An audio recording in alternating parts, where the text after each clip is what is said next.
What's going on, guys? It's Greg here, aka NYPrepper.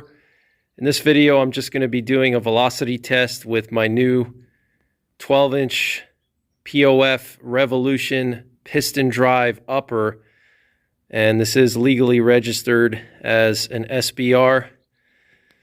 So here's that Revolution piston drive. Really beautiful upper.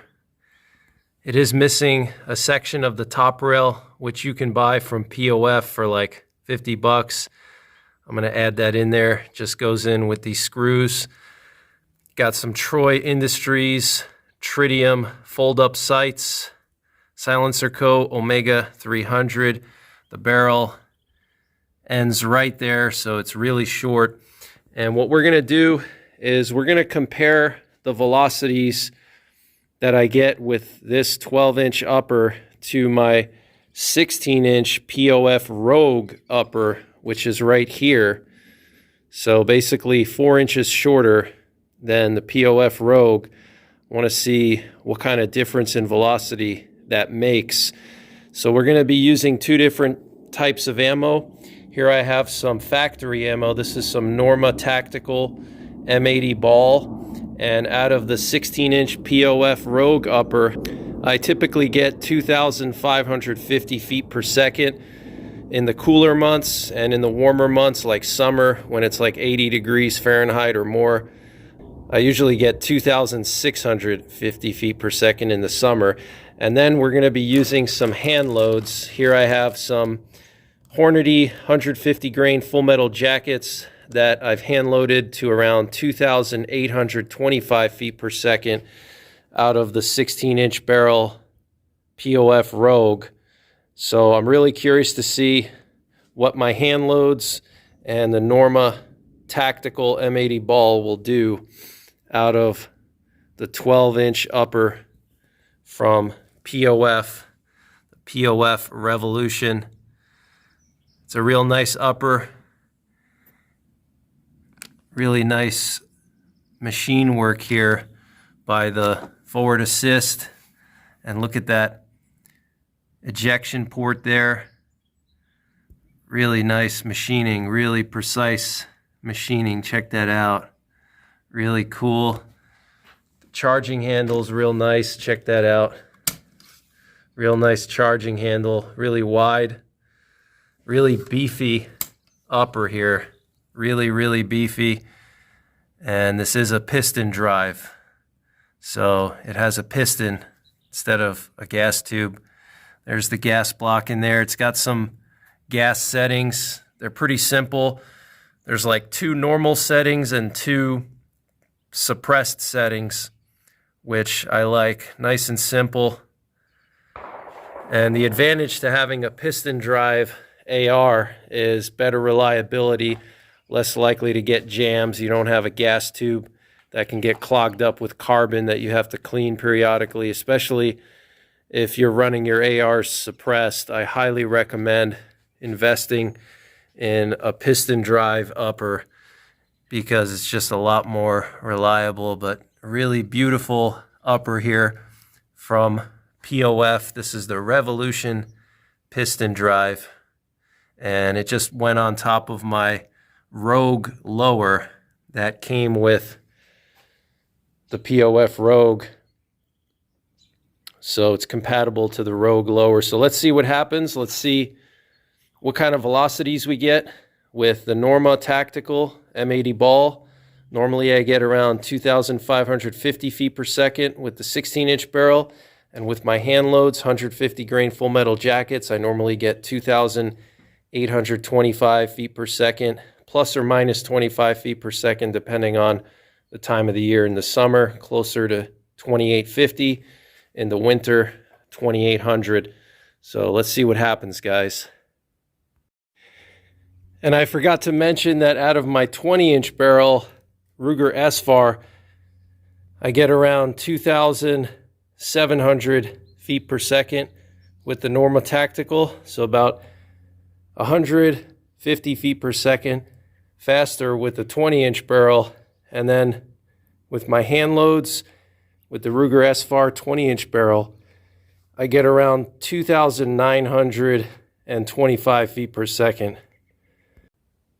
All right, guys, Norma Tactical POF Revolution 12.5 inch piston drive. I normally get 2,550 feet per second out of the 16-inch barrel POF Rogue, and I get around 2,700 feet per second out of the Ruger SFAR 20-inch barrel. Let's see what happens with the 12.5 inch barrel.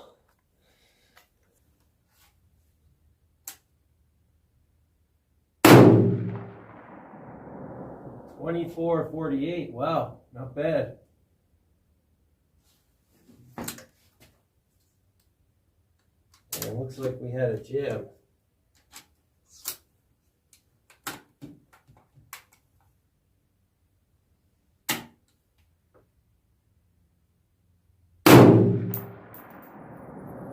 .2427, not bad. Wow.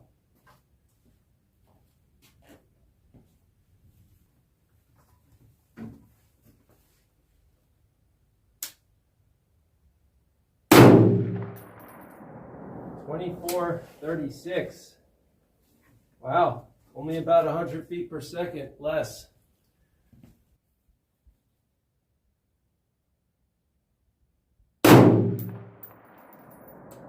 .2446.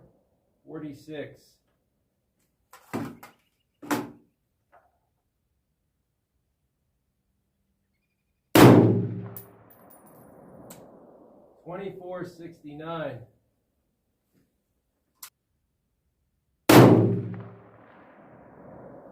.2431. All right, guys, so only 100 feet per second less than the 16-inch barrel with the Norma M80 ball. So now I have attached a suppressor. That's my Silencer Co. Omega 300.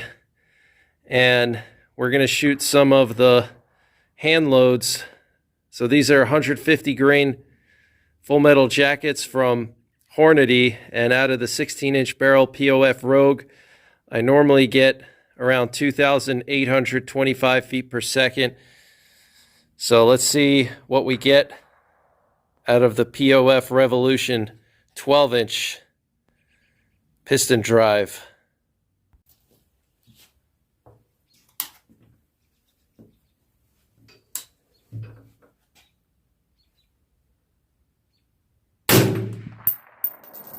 .2670, wow, that's really good. 2653. I just took two shots that I forgot to record, and those two I got 2685 and 2656.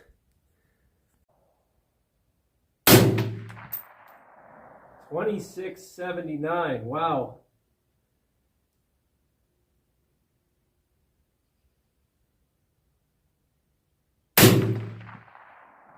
.2661.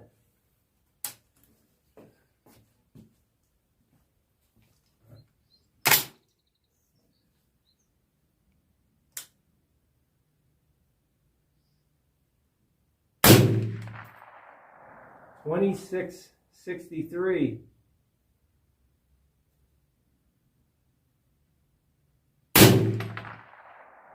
.2652.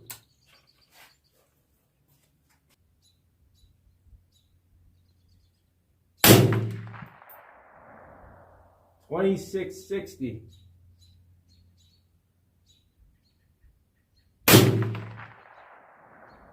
.2660 again.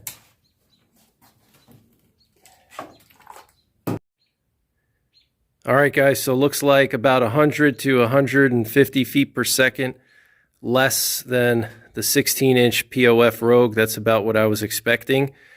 Not a huge difference like many people believe, and that's the nice thing about 308 Winchester is they're really efficient in short barrels. So highly recommend an AR-10 in 308, especially in an SBR setup. I think I'm actually going to mount a high magnification or medium magnification scope on this little SBR, because with the velocities I got, you can easily go out to 500 or even 800 yards, 2,675 feet per second with a 150 grain full metal jacket. That'll easily reach 800 yards with still a decent amount of energy.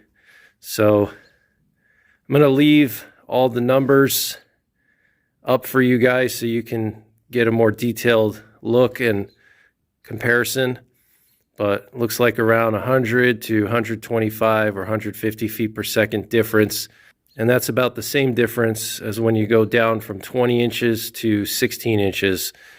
So it looks like in the 308 Winchester, when you go down 4 inches in barrel length, you lose about 100 to 150 feet per second.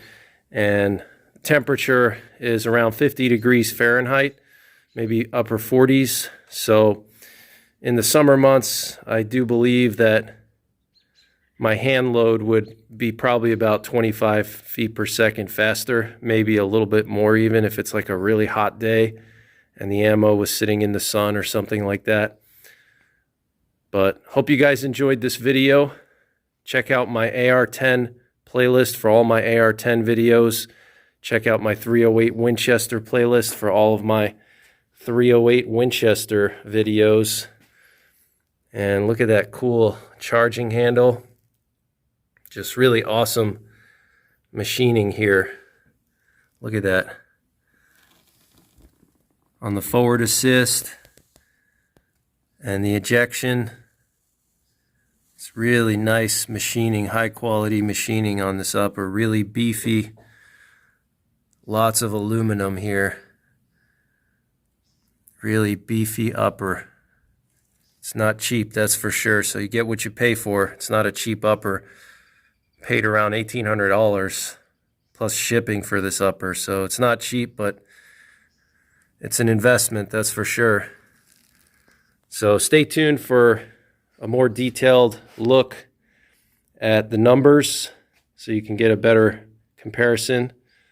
And thanks for watching. Take care, God bless, and don't forget the 3 Ps: prepare, practice, and persevere.